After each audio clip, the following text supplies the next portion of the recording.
Hello दोस्तों, बहुत स्वागत है आपका एक नए वीडियो में। और ये वीडियो आपके लिए बहुत इंपॉर्टेंट रहने वाला है। वीडियो का टॉपिक कुछ इस तरह से है कि मैंने इससे पहले ये टॉपिक के ऊपर डिस्कशन नहीं किया है। टॉपिक कुछ मैं इस तरह से लेके आया हूँ कि राउंड नंबर 1 के बाद राउंड नंबर 2 में कितनी पॉसिबिलिटी है, कितनी प्रोबेबिलिटी है, कितनी संभावना है एडमिशन मिलने की। सो मेरा नाम है ध्रुव, स्वागत करता हूँ आपके एक नए वीडियो में। और वीडियो स्टार्ट करूँ उससे पहले मैं आपके लिए एक क्विक अपडेट देना चाहूँगा कि मैंने यहाँ पर आप लोगों के लिए टेलीग्राम ग्रुप क्रिएट करके रखा है, जिसकी लिंक आपको नीचे डिस्क्रिप्शन में मिल जाएगी। उसके अंदर आप एक दूसरे के साथ डिस्कस कर सकते हो, आप एक दूसरे के साथ मतलब कनेक्ट कर सकते हो। जो भी आपकी क्वेरीज है वो आप ही की तरह मतलब जो भी एडमिशन लेने जा रहे हैं उसके साथ डिस्कशन कर पाओगे। Back to the point is कि राउंड नंबर 1 के बाद राउंड नंबर 2 की प्रोसेस। तो पहले तो मैं यहाँ पर आपको एक टीटी समझा देना चाहता हूँ। टीटी इन द सेंस की टाइम टेबल। एसीपीसी का रजिस्ट्रेशन खत्म हो जाएगा, उसके बाद यहाँ पर आपका आ जाएगा मेरिट रैंक, उसके बाद यहाँ पर आपका चलेगा मूक राउंड, और उसके बाद यहाँ पर चलेगा राउंड नंबर 1, और उसके बाद यहाँ पर चलेगा आपका राउंड नंबर 2। बट यहाँ पर राउंड नंबर 1 के बाद ऑलमोस्ट 3 वीक जितना टाइम होता है राउंड नंबर 2 के लिए। तो यहाँ पर मेरिट रैंक आ गया, उसके बाद मॉक राउंड हो गया, उसके बाद आपने राउंड नंबर 1 में एडमिशन ले लिया है। राउंड नंबर 1 में कुछ चॉइस फिलिंग कुछ इस तरह से की थी कि LD, उसके बाद आपने VGEC डाला था, उसके बाद आपने GEC गांधीनगर डाला था, और उसके बाद आपने GEC राजकोट डाला था। यहाँ पर इवेंचुअली आपको GEC गांधीनगर में एडमिशन मिल रहा है। तो फिर अब आते हैं पॉइंट के ऊपर। अब ये मैं सिनारियो, ये टेस्ट कैसे मैं लेके जाता हूँ आपको वीडियो के टॉपिक के ऊपर। तो मान लीजिए कि यहाँ पर आपने ठान के रखा था कि मुझे तो सिर्फ और सिर्फ VGEC में ही जाना है, मुझे और किसी कॉलेज में नहीं जाना है, तो कितने % यहाँ पर एडमिशन मिलने के चांसेस है। तो ये मैं टॉपिक लेके आया हूँ। तो यहाँ पर मैं आपको बहुत ही अच्छी तरह से डिस्कस करूँगा। तो यहाँ पर होता क्या है कि ये सब कुछ डिपेंड करता है आपके मेरिट रैंक के ऊपर। यहाँ पर GEC गांधीनगर में आपको एडमिशन मिल गया।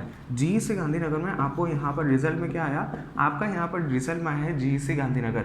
मेरिट रैंक आपका कितना था, आपका यहाँ पर मेरिट रैंक है मान लीजिए कि 2500, और GEC गांधीनगर का फॉर एन एग्जाम्पल यहाँ पर कट ऑफ क्लोज होता है 3600 पे।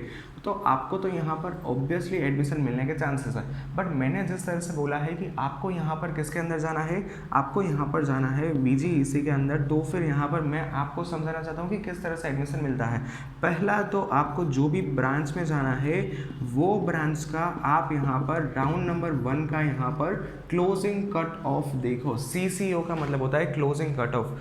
जो भी ब्रांच में जाना है जिस भी कॉलेज की, उसकी यहाँ पर राउंड नंबर के 1 के बाद क्लोजिंग कट ऑफ देखो।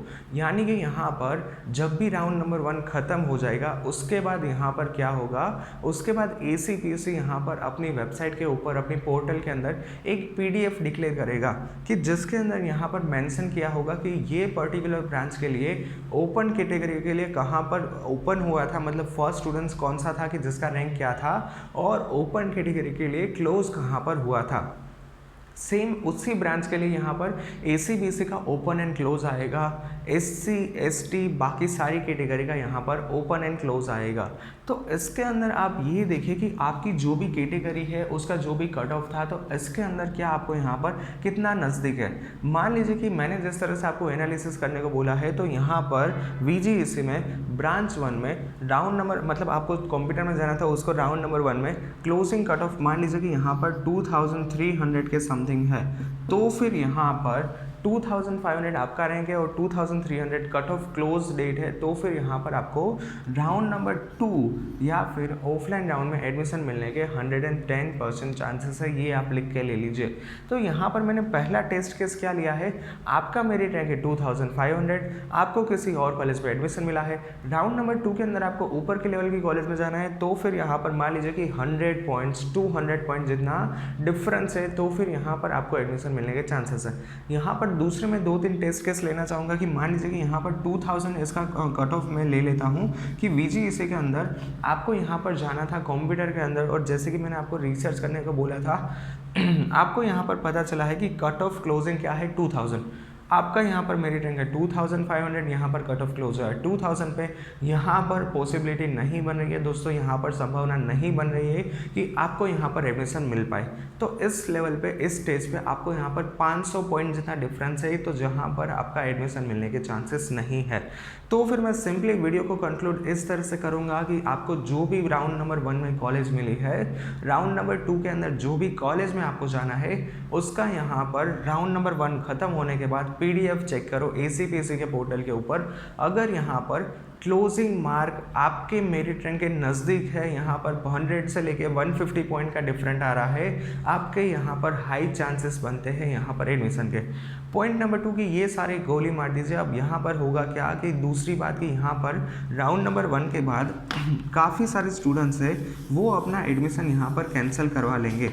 तो फिर होगा क्या, एडमिशन यहाँ पर कैंसिल हो जाएगा। तो फिर यहाँ पर जो भी स्टूडेंट्स का एडमिशन कैंसिल हो जाएगा, उतनी सीट्स यहाँ पर खाली बच चुकेगी, यानी कि खाली सीट के ऊपर भी यहाँ पर आपके अपग्रेडेशन होने के चांसेस है, यहाँ पर आपका चांस मिलने के चांसेस है।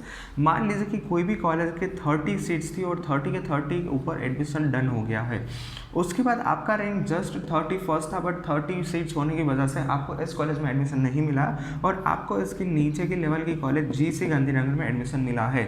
अब यहाँ पर 30 में से यहाँ पर राउंड नंबर 1 के बाद 25 स्टूडेंट्स ने एडमिशन कंफर्म कर लिया है, 3 स्टूडेंट्स ने ना ही तो एडमिशन कैंसिल किया है, मतलब उसने टोकन फी भर दी है, बट उसका यहाँ पर एडमिशन लेने और ना लेने में यहाँ पर कन्फ्यूज़न है। 2 स्टूडेंट्स ने यहाँ पर क्लियरली कैंसिल ही कर लिया है एडमिशन, मतलब उसको उस कॉलेज में नहीं जाना है। 2 सीट ऐसे ही खाली होगी तो फिर आपका प्रायोरिटी आएगा उसके ऊपर की लेवल की कॉलेज में। तो यहाँ पर मैंने ये 2 सिनारियो लिए हैं कि कितना % चांसेस बनते हैं। तो दूसरे यहाँ पर सिनारियो में मैं ये कहना चाहता हूँ कि जो भी स्टूडेंट्स को यहाँ पर एडमिशन मिला होगा, सीट रिजर्व हो चुका होगा, बट अगर वो यहाँ पर एडमिशन कैंसिल कर देता है तो फिर यहाँ पर आपके एडमिशन के, मतलब आपके यहाँ पर ऊपर जाने के चांसेस ज़्यादा है, आपका यहाँ पर ऊपर के लेवल की कॉलेज में एडमिशन मिलने के चांसेस ज़्यादा है। तो ये 2 तरह के टेस्ट केसेस में मैंने आपको समझाया कि आप किस तरह से राउंड नंबर 1 से लेकर राउंड नंबर 2 के अंदर स्विच कर पाओगे।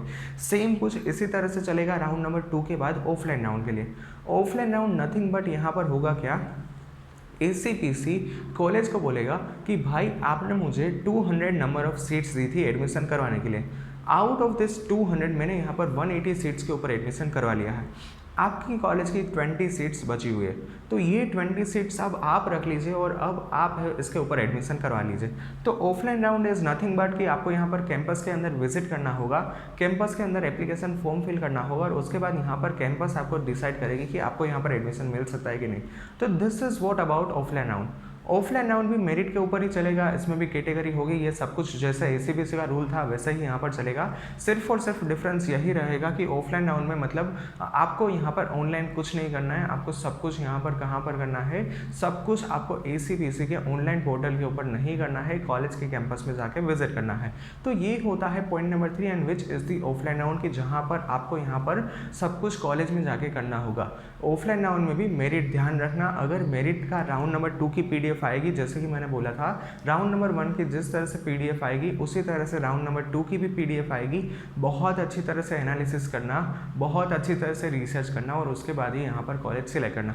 मैं भी आपकी हेल्प करा दूंगा एनालिसिस करने में, PDF को रिसर्च करने में। Alright, so yeah that's it for today's video. Thank you very much for watching this video. If you any doubts and feel free to ask me in the comment section. Thank you, bye bye.